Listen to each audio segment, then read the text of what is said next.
Please welcome Ben Griffin.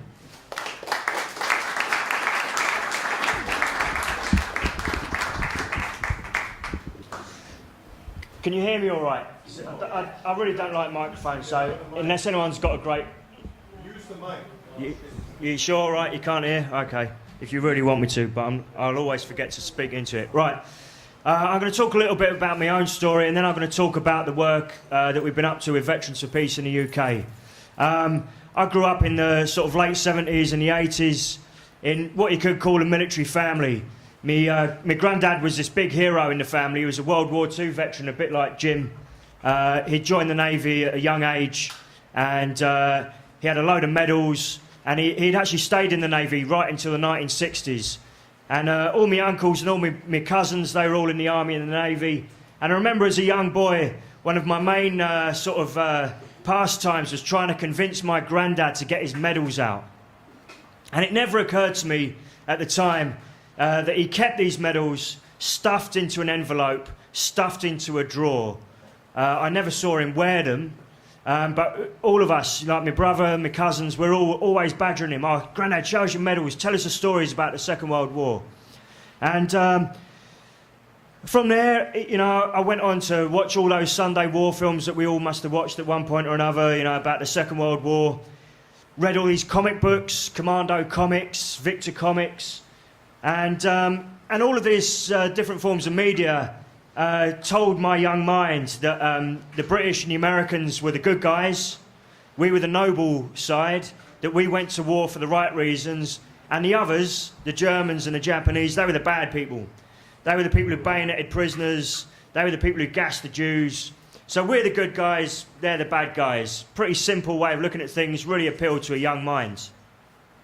I started to read a lot of military history, and I suppose you could say that my imagination was captured by the military at a very young age. I had this idea that soldiering was the best way to serve your country, the best way to serve your society, and that actually soldiering was the only experience, the only career that actually meant anything. Everything else was secondary to this. When I was 13, I joined a military youth organisation called the Army Cadet Force, which runs in the United Kingdom. You can join when you're 13. It's funded by the military, and as soon as you join, you get a uniform. You get taught how to march up and down. You get taught how to use weapons. You get to go on these camps, these army camps, where there's real soldiers there, and it's all really exciting. And you're allowed to swear. You're allowed to smoke. You get to drink alcohol. And this is all pretty attractive to 13 and 14-year-old boys, And compared to school, which is obviously quite academic, learn this and then write about it, the Army Cadet Force is a way you could prove yourself through physical prowess. And I really enjoyed that, following the orders, marching up and down, stripping the weapons, all this kind of stuff, really appealed to me. So from growing up in a military family where my sort of imagination was captured by this, and then being in the Army Cadet Force where I got a sort of physical attraction to the military. I really liked being cold and wet and not having much food and carrying these weights and following these orders. It kind of appealed to my brain.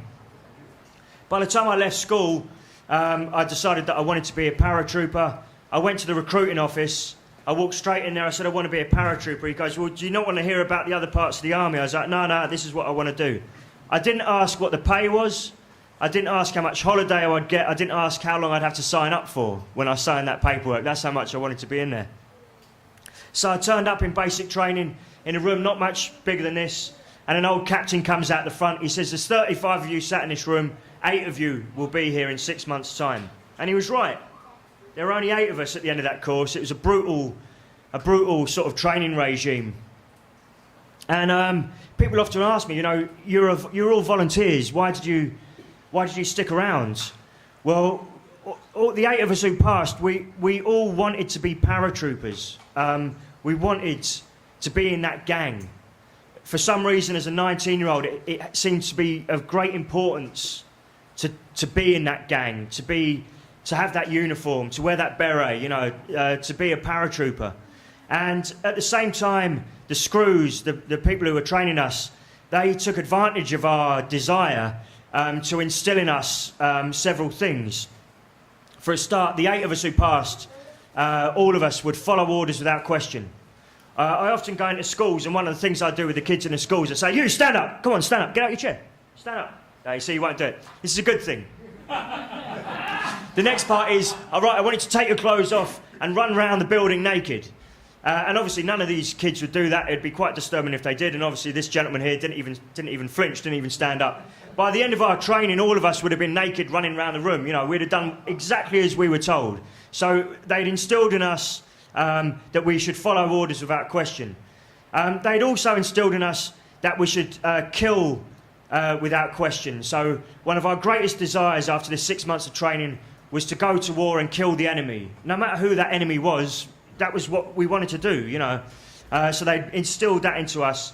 And the other thing they'd instilled into us was a loyalty to the gang.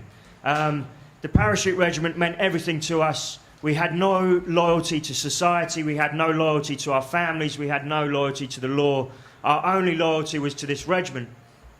And the way they'd done that was they encouraged us to hate. They encouraged us to hate everybody in the army who wasn't in the parachute regiment. We were taught to call them crap hats because they didn't have the same hat that we had. They had crap hats. And we were also taught to hate the Navy, taught to hate the RAF. But in a more sinister way, you know, you often hear that the military, you know, whether it's in the UK or the US, they're here to protect us. But the people we were taught to despise the most were our own civilians, society back home. We were taught to call them civvy cunts.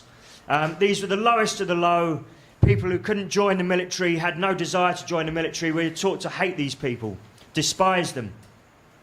And I think the reason for that is that if you can train young men to despise the society they come from, despise the civilians in their own society, how are they going to behave to civilians from another society?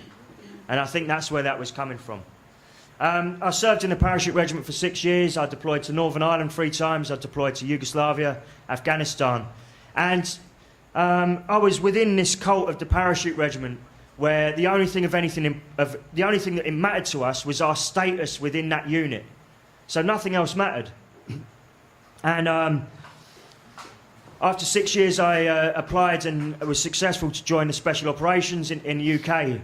And it was in 2005, really, where my sort of military service started to fall apart. And that was when I was deployed to Iraq. I was deployed to Baghdad in 2005 into an American military unit. It's now called JSOC, Joint Special Operations Command. At the time, we had some obscure name. I think we were Task Force 623 or something like that. They change the name of these things all the time. So most of the British military was down in Basra, and we'd been placed into this American unit. And we were told that our job in Iraq was to capture high-value targets. And these were supposedly people involved in the insurgency. This is 2005, so the resistance to the occupation had heated up by that time. These were supposedly people who were part of that resistance. And they were considered our enemy, and we were supposed to hunt these people down and capture them. And I want to talk a little bit about that process because Jim mentioned earlier about, if you'd have spoken to an American just before he went into D-Day and talked about how American society's now become, how he'd be spinning in his grave. And I think it's important that we recognise the similarities in our societies, both the UK and the US, with Nazi Germany. And people say we don't gas Jews. That's the thing they always say. We're not Nazis, we don't gas Jews, but we do a lot of what the Nazis used to do.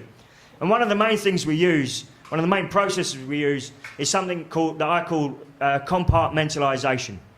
And that's when you take a big plan, a big job, and you split it up into lots of easy jobs, small little jobs. And everyone is doing these little jobs, but no one knows what anyone else is doing, except for the people at the top. And if we use the Nazis as an analogy here, and we think about the genocide on the Jews, it's a French policeman who goes into the French Jew's house and drags him out and his family out of the house. He puts them on a truck. Another guy drives that truck to the train station. Someone else drives the train across the border. Then maybe a German guy gets in the train. He drives the train to the Polish border. Then maybe a Polish guy gets in and drives the train.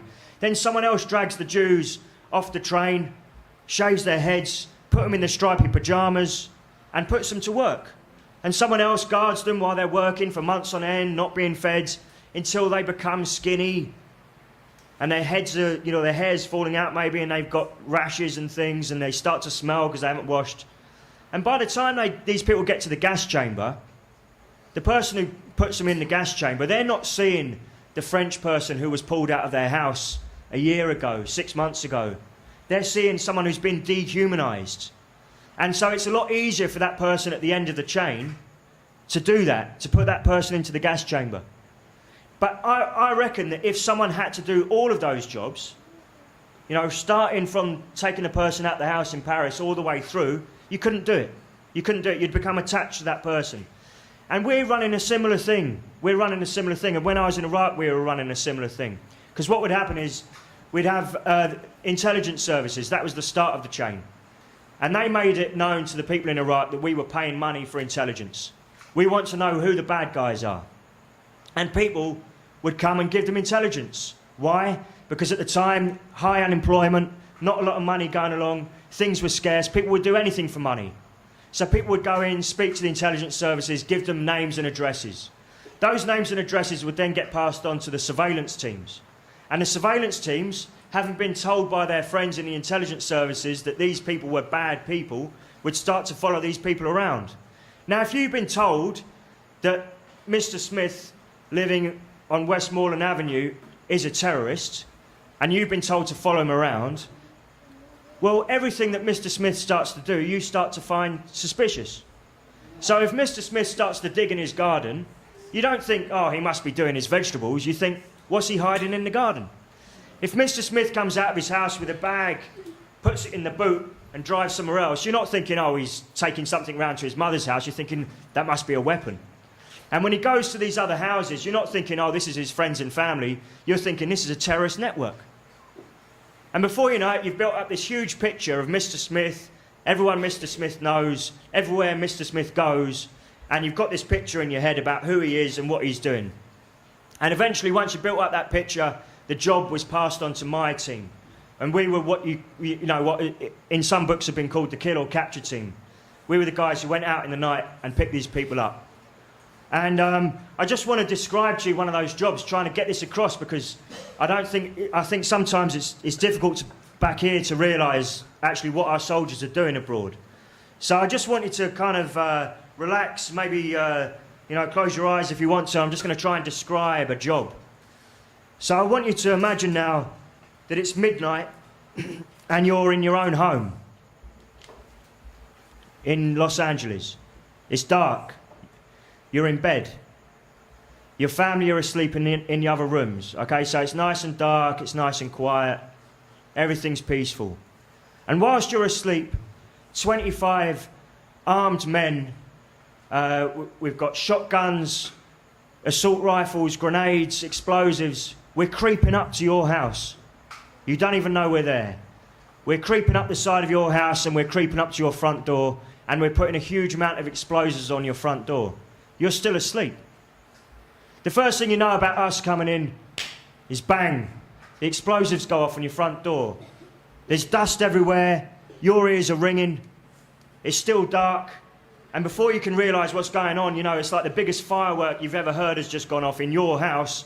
You can hear men in your house, downstairs. You can hear these men, they're coming in. They're coming up the stairs, you can hear them in the rooms downstairs. Heavy footsteps coming up the stairs, kicking your door in. Maybe they're throwing a minor explosive in on the way in. They've got you. They're dragging you out of your bed. All the males, you're being dragged downstairs into one room. Females, into another room. Children, into another room. You're all being held at gunpoint. The males are taken into a room and brutally interrogated. Slapped around, punched around, shouted at in a foreign language they can't understand. The women and children are held at gunpoint in another room, and my job at this point was to go around your house with a big sack, like a mail sack, and take everything out of your house of any use. Bank statements, passports, mobile phones, money, any weapons you might have. And before you're thinking, oh, weapons, they must have been terrorists. Everyone in Iraq at that time had a rifle in the house. It was one of the most dangerous places on earth. There were kidnaps and ransoms going on all the time. It was a common thing for people to have rifles in their houses. So whilst we're interrogating the males and we're talking about anyone between the ages of 16 and 65, your house is getting trashed. And we're not carefully going through your house, everything's being ripped apart. All the cupboards are getting ripped open, all the drawers, everything's getting trashed. People are crying now. Now we're filling all this stuff up, putting all the stuff in the bags, and maybe you dare to have a glimpse out of the room that you're being held in. After 20 minutes, we've got everything that's in your house into these 3 bags, and your dad or your brother or your husband or whoever it is, he's in the hallway. We've put a black sack over his head. We put some earphones on his ears, and we've tied his hands up with plastic cable ties. And we're dragging him out through the hole where your front door used to be. This has lasted about 20 minutes. And this is the job that we were doing, again and again, night after night, going into people's houses, doing this job. Sometimes we'd go into a first house, and the guy who was leading it all would say, we've got the wrong house, it's next door. And we'd stack up again and do the same job again and again. Most of the time, the people we took back with us were not the people we were looking for. We'd have a name and a photograph on our arms. We're after this person here, Mr. Smith. But this guy's Mr. Davis. Doesn't matter, he's in this address. This is a known address, he's coming too. We'd take these people back to our base, line them up against the wall, and go for some breakfast. Another team would then come out and take these people into the initial interrogation cells, where they'd be interrogated for sort of like information. And then after that, they would get assessed again about what sort of value we placed on them, whether they were of a high value or a low value, and that would decide which prison they went to. Now, if they went to, who's heard of Abu Ghraib? Okay, so they go to Abu Ghraib. That was one of the better prisons. That was one of the better ones. So you might get mucked around by the prison guards there, National Guard people, maybe, you know, stacking you up naked, getting you to do outrageous sexual acts and photographing it. If you went to one of the black sites, Camp Nama at Baghdad International Airport, Camp Balad, you were going to meet some pretty nasty people. The interrogation team that worked at Camp Nama had a motto, and it was no blood, no foul. And that meant as long as they didn't make these people bleed, they were okay. They could get away with it. They carried out outrageous tortures going on in these centres. I've actually spoke to one of the guys who was there. He was an RAF soldier. He was a refueler, and his job was to guard the prison camp, the outside of the prison camp. And they were told, whilst you're guarding this prison camp, not to ever turn round and look at what's going on. You're to face outwards. Don't turn round. It's nothing to do with you. And a couple of times he said, have you seen what's going on? Don't look. His mate would say, don't look what's going on. We don't need to know this. These people were held in dog kennels in the sun and dragged out and had brutal interrogations carried out by, I'm sad to say, by American interrogators. But we were complicit too, because our officers would then go to those interrogations and feed questions in and listen to the answers and base our future operations on the stuff that came out of these torture operations. And that's what we used to do. Night after night, we used to carry out these operations. But these operations took a toll on me. Because my preconceived ideas about what a British soldier was, about what the British Army was about, were based on the propaganda that I'd been brought up on. We were the good guys, yeah? We were the people who liberated the Nazi death camps. We were the people who fought the Japanese, these evil soldiers who tortured their prisoners of war. And wait a minute, what am I doing? This sounds like what the Nazis used to do. And going into these houses night after night, and I think it was one of the things that had a big effect on me was the looks that we were getting, like when the families were looking at you, like the kids looking at you, and the wives looking at you, and the husbands looking at you. And it was the look, I still remember it now, you know, it's just like, it's kind of a look of disbelief, you know, what are you doing? And it had a major effect on me, doing this night after night. And I started to doubt what we were doing, started to question internally what we were doing. But at the same time, I was within this military family that had been my life for the last 8 years, and found it difficult to open conversations with people about what we were doing. I just used to get angry about it, you know, what the fuck's all this about? Why are we doing this? You know, but I couldn't sort of like articulate fully with these comrades of mine my issues with what was going on. But it all came to a head because our commanding officer came out to see us. And we were sat in a room like this, and he was giving us a briefing on the war in Iraq. This is 2005. And I'll never forget his words halfway through that briefing when he said to me, or said to all of us, but I felt he was talking directly to me. And he said, "I'm worried that we're becoming the secret police of Baghdad." And I thought, did he just say that? Did he really just say that? And he did. And I started to think a bit more about where we were, you know. And it turns out that we were living in villas on the River Tigris within Baghdad that Saddam Hussein's henchmen used to live in. And we were using prisons that Saddam Hussein used to use. And I'm pretty sure that we were going after people that Saddam Hussein used to go after. These are troublemakers, you know, people who stick their necks out. By the time I got sent home on leave and a lot of other stuff, I haven't got time to tell you all about it. You know, there's a lot of other stuff going on in Iraq at the time that I was sort of witness to. It got to the point where every day I was kind of thinking about this, going, I can't do this anymore, you know. I know this is wrong. I know what I'm doing is wrong. I know what's happening to these people are wrong. And I can't do this. And every day I'd go through this kind of like turmoil, thinking about this and thinking, what am I going to do? What am I going to do? And it got to the point where I realised I couldn't go back. And at first I thought, right, I'm just going to do a runner. I'm going to buy a plane ticket somewhere and fly off. And then I had this idea for maybe a day, and then I thought, you know, no, I can't do this, you know. I'm going to have to write a letter. So I wrote this letter to my CO about why I wasn't going to go back to Iraq, and I was reading this letter, kept on rereading it. I thought, I can't do this either. I'm going to have to go and see him. So I walked into the base, and I went into the admin office, the regimental HQ, and I said, I need to speak to the CO. And the clerk said to me, "Is this about leaving the army?" And I was like, shit, is he reading my mind? You know, is that...